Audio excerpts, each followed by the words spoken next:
سورہ نمل. اچھا میں یہ کہہ رہا تھا شعراء شاعروں کی مذمت اس کے اندر آئی ہے. در حقیقت ہوا یہ کہ حضور اکرم صلی اللہ تعالیٰ علیہ وسلم ایک جگہ سے گزر رہے تھے تو دو لوگ وہاں پر شعر و شاعری کر رہے تھے. عرب میں سب سے زیادہ رواج اس وقت یہی تھا, بات بات پر وہ شعر بولتے تھے. حتیٰ کہ اگر آپ ان سے پوچھتے تمہارا نسب ذرا سناؤ تو تقریباً اپنے 10-12 پشتوں تک جو ہے نام گناتے تھے شعر و شاعری میں. میرا باپ وہ ہے جو شیر کی طرح دہاڑتا ہے, میرا دادا وہ ہے جو جنگل میں ایسا کرتا ہے. یہ ہر ایک کا نام لے کر کے اس کی فضیلت میں وہ اشعار سناتے تھے. عربوں کا یہ رواج تھا, شعر و شاعری کر رہے تھے. اب ان میں جھوٹی تعریف کرنے کا بھی رواج اور زبردستی کسی کو بڑھاوا دینے کا بھی رواج تھا, اور جب کسی کی برائی کرنے پر آتے تو بھی بہت خطرناک برائی کرتے تھے. یہ شاعروں کا مزاج تھا وہاں پر. تو دونوں شعر و شاعری کر رہے تھے, اسی وقت یہ آیت نازل ہوئی میرے آقا صلی اللہ علیہ وسلم پر. کچھ لوگ ان کی تالیاں بجا بجا کر کے داد دے رہے تھے, ان کی پیروی کر رہے تھے. تو سب کی مذمت میں آیت آئی کہ شعراء جو ہے یہ گمراہی کی پیروی کرتے ہیں اور ان کے پیچھے جتنے لوگ چل رہے ہیں وہ سب گمراہوں میں سے ہیں. اللہ تعالیٰ نے فرمایا, تو اسی یہ آیت کے اترنے کے بعد اس وقت صحابہ اکرام میں بھی شاعر تھے. حضرت حسان بن ثابت رضی اللہ تعالیٰ, حضرت کعب بن مالک رضی اللہ تعالیٰ, حضرت عبداللہ بن رواحہ رضی اللہ تعالیٰ, کعب ابن زہیر رضی اللہ تعالیٰ, یہ لوگ شاعر ہیں, حضور صلی اللہ علیہ وسلم کے دربار کے شاعر ہیں, جبکہ حضور نے ان سے اشعار سنے بھی ہیں. تو یہ لوگ آئے اور رونے لگے, یا اللہ, اے رسول کریم صلی اللہ علیہ وسلم, اے اللہ کے رسول, ہمارے لیے تو مذمت آ گئی قرآن پاک میں شعراء کی. اللہ تعالیٰ نے مذمت نازل فرمائی. اللہ تعالیٰ نے فوراً دوسری آیت نازل فرمائی, الا الذین آمنوا وعملوا الصالحات وذکروا اللہ کثیرا وانتصروا من بعد ما ظلموا. یہ آیتیں اسی سورہ کی آخری آیت میں سے اللہ نے فرمایا نہیں مگر وہ لوگ جو ایمان لائے اور نیک عمل کیے اور اللہ کا ذکر کرتے ہیں, وہ ان شاعروں میں ان کی گنتی نہیں ہوگی. یعنی وہ گمراہ لوگوں میں سے نہیں ہیں. بلکہ اب یہاں پتہ چلا کہ شعر وہی معتبر ہے جو اللہ کے ذکر میں ہو, یا رسول پاک صلی اللہ علیہ وسلم کی مدح سرائی میں ہو, یا اللہ والوں کی عزت کے لیے ہو. باقی پیسے کے لیے, بادشاہوں کے لیے, ان کے لیے جو اشعار کہے جاتے ہیں یہ سب خرافات ہیں, سب خرافات ہیں. اسی وجہ سے آج دیکھیں جو عشق مجازی کے شعر و شاعری میں مصروف ہیں وہ تقریباً گمراہ لوگوں میں سے. یعنی محبوبہ کے لیے اشعار کہنا اس طرح کے, وہ اسی کو ساری دنیا, اسی کو ساری کائنات سمجھتا ہے, اس کے حسن کو نہ جانے دنیا کی کون کون سی چیزوں سے تشبیہ دیتا ہے. انہی تمام کاموں میں وہ پوری زندگی اپنی مصروف رکھتے ہیں. میرے عزیزو, اللہ کے حبیب صلی اللہ تعالیٰ علیہ وسلم کی محفل کے جو شاعر ہیں انہوں نے اپنی شعر و شاعری دنیا کے حسن و جمال کے لیے یا گمراہیت کے لیے کبھی نہیں استعمال کیا, بلکہ انہوں نے جب شعر کہا تو یوں کہا ہے, وَأَجْمَلُ مِنْكَ لَمْ تَرَ قَطُّ عَيْنِي وَأَحْسَنُ مِنْكَ لَمْ تَرَ قَطُّ عَيْنِي وَأَجْمَلُ مِنْكَ لَمْ تَلِدِ النِّسَاءُ خُلِقْتَ مُبَرَّأً مِنْ كُلِّ عَيْبٍ كَأَنَّكَ قَدْ خُلِقْتَ كَمَا تَشَاءُ. اے محبوب, آپ سے زیادہ حسین کسی آج تک میری آنکھ نے دیکھا ہی نہیں, بلکہ آپ سے زیادہ خوبصورت آج تک کسی ماں نے جنا ہی نہیں. آپ تو ایسے پیدا کیے گئے ہر عیب سے پاک ہو کر جیسے لگتا ہے کہ آپ کی اپنی مرضی کے مطابق اللہ نے آپ کو پیدا کیا ہے. تو یہ اشعار حضرت حسان بن ثابت رضی اللہ تعالیٰ عنہ کے, انہوں نے اپنے اشعار کس کے لیے استعمال کیے؟ رسول کریم صلی اللہ علیہ وسلم. حتیٰ کہ جب کفار و مشرکین حضور کی مذمت کرتے بھی تھے تو حضور صلی اللہ علیہ وسلم فرماتے, حسان جواب دو ان کا.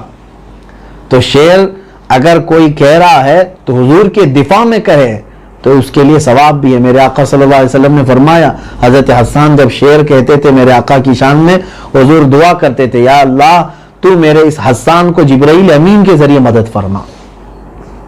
تو تائید بھی ہوگی. اب دیکھیں ہر زمانے میں اس طرح رہا ہے.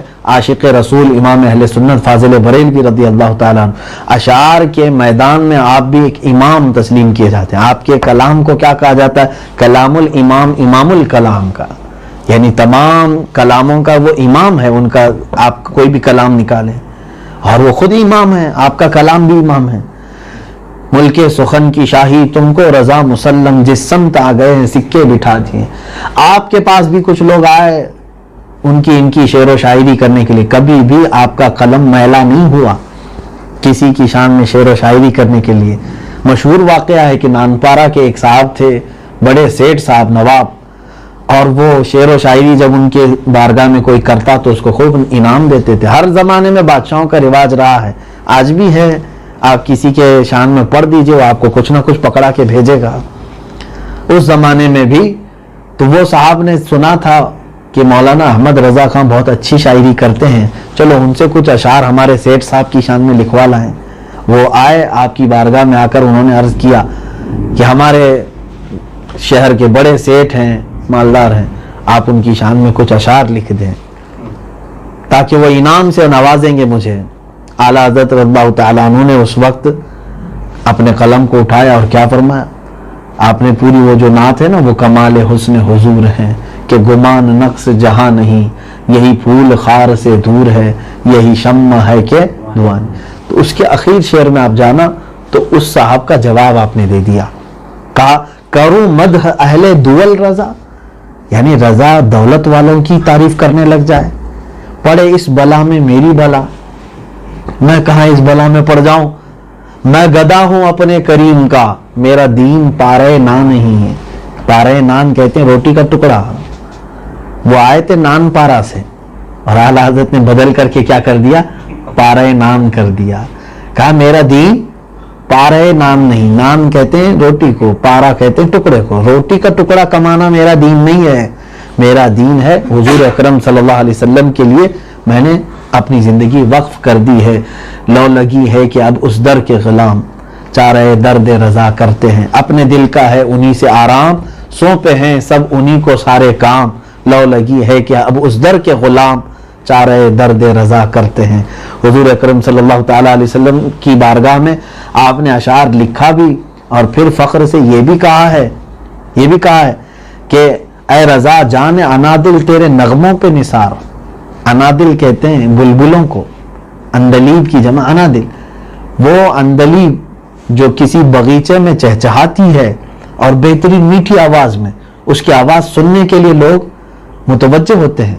اور تو اے رضا مصطفیٰ کریم صلی اللہ علیہ وسلم کے باغیچے کی ایسی بلبل ہے کہ ساری بلبلیں تیرے کلام پر جو ہے نثار ہو رہی ہیں. اے رضا جان انادل تیرے نغموں پہ نثار, بلبل باغ مدینہ تیرا کہنا کیا ہے. اور حق ادا کر دیا آپ نے. حضور اکرم صلی اللہ تعالیٰ علیہ وسلم کے اوصاف بیان کیے, اور دیکھیں دنیا اس وقت میرے آقا صلی اللہ علیہ وسلم کو کیا کیا کہہ رہی تھی. پیٹھ پیچھے کا علم نہیں, جانوروں اور بچوں کے برابر آپ کا علم ہے, معاذ اللہ. کیسے کیسے جملے کتابوں میں لکھے جا رہے تھے. تب اس بریلی کے امام عشق و محبت نے حضور صلی اللہ تعالیٰ علیہ وسلم کا دفاع کیا, ان ظالموں کو جواب دیا. ہم تو یہ عقیدہ رکھتے ہیں سرور کہوں کہ مالک و مولا کہوں تجھے, باغ خلیل کا گل زیبا کہوں تجھے. حضور صلی اللہ علیہ وسلم کی شان میں کہا تیرے تو وصف عیب تناہی سے ہیں بری, یا رسول اللہ حیراں ہوں میرے شاہ میں کیا کیا کہوں تجھے.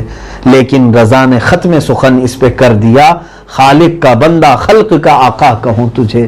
اور کسی صاحب نے آ کر کے اعلیٰ حضرت کی بارگاہ میں گلاب کا پھول پیش کیا تھا, تب آپ نے حضور اکرم صلی اللہ علیہ وسلم کو یاد کیا. ایک عاشق کی یہی توجہ ہوتی ہے, وہ کسی بھی چیز کو دیکھے تو اپنے محبوب کو یاد کرے. گلاب پر مرنے والوں آپ نے کہا سر تاب قدم ہے تن سلطان زمن پھول, لب پھول دہن پھول زقن پھول بدن پھول. میرے آقا صلی اللہ علیہ وسلم کا پورا جسم اقدس پھول ہے, اور تم جو پھول دیو یہ صبح کھلے شام میں مرجھا جائے. میں جس پھول سے محبت کرتا ہوں وہ کبھی نہیں مرجھاتا. واللہ جو مل جائے میرے گل کا پسینہ, مانگے نہ کبھی عطر نہ پھر چاہے دلہن پھول. کیا بات رضا اس چمنستان کرم کی, زہرا ہے کلی جس میں حسین اور حسن پھول. یہ ہوتا ہے شعر و شاعری کا حق.